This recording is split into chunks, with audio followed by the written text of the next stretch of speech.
জনজাতিকৰণৰ দাবীত লংকাত হোজাই জিলা কোচসকলৰ প্ৰতিবাদ। লংকাৰ কাকিটিলা দহলাপাৰাত হাতে হাতে প্লে কাৰ্ড লৈ প্ৰতিবাদ কোচ জনগোষ্ঠীৰ। ৰাজবংশী আৰু কোচসকল পৃথক পৃথক জনগোষ্ঠী, যাৰ বাবে কোচ ৰাজবংশীসকলৰ লগতে কোচসকলকো পৃথকে জনজাতি মৰ্যাদা প্ৰদানৰ দাবীৰে প্ৰতিবাদ সাব্যস্ত কৰে শতাধিক কোচ সম্প্ৰদায়ৰ পুৰুষ মহিলাই। চুবুৰীয়া ৰাজ্য মেঘালয়ত যিদৰে কোচসকলক পৃথকে মৰ্যাদা প্ৰদান কৰা হৈছে, ঠিক তেনেকৈয়ে অসমৰ মুখ্যমন্ত্ৰী ডক্টৰ হিমন্ত বিশ্ব শৰ্মা নেতৃত্বাধীন বিজেপি চৰকাৰেও কোচসকলক সুকীয়া মৰ্যাদা প্ৰদান কৰাৰ আহ্বান কোচ ৰাইজৰ। যেহেতু ছয় জাতিৰ জনজাতিকৰণৰ কাৰণে মানে যিখন মন্ত্ৰী গোটে প্ৰতিবেদন দিছে, তাত কোচ ৰাজবংশী হিচাপে দিয়া হৈছে। তো যেহেতু কোচ আৰু ৰাজবংশী দুটাই পৃথক জাতি, আপোনালোকে নিশ্চয় দেখিছে বা সংবাদ মাধ্যমতো আপোনালোকে পাইছে কোচ আৰু কোচ ৰাজবংশী পৃথক বুলি।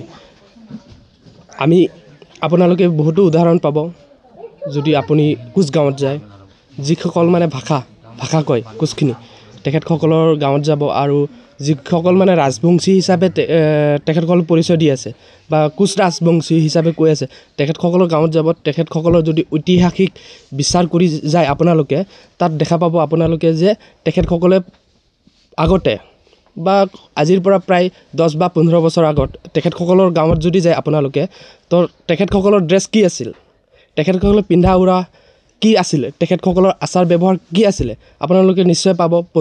আজিৰ পৰা 10 বা 15 বছৰ আগত যদি বা কোনোবা যদি ৰাজবংশী গাঁৱত কোনোবা যদি আছে, তেখেতসকল ওচৰ চুবুৰীয়া আমাৰ বড়ো ভাইসকল যিহেতু কোকৰাঝাৰত আছে, তেখেতসকলেও জানে তেখেতসকলে মানে 10 বা 15 বছৰ আগত তেখেতসকল কি পৰিধান কৰিছিল।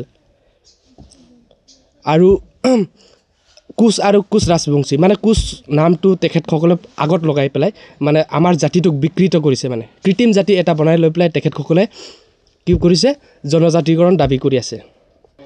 আমাক মানে যিহেতু প্ৰতিবেদনখনত তেখেতসকলে দিছে কি কোচ ৰাজবংশী আৰু ৰাজবংশী যিবিলাক জাতীয় সংগঠন, তেখেতসকলে মানে উত্থাপন কৰিছে যে কোচ আৰু ৰাজবংশী একেই।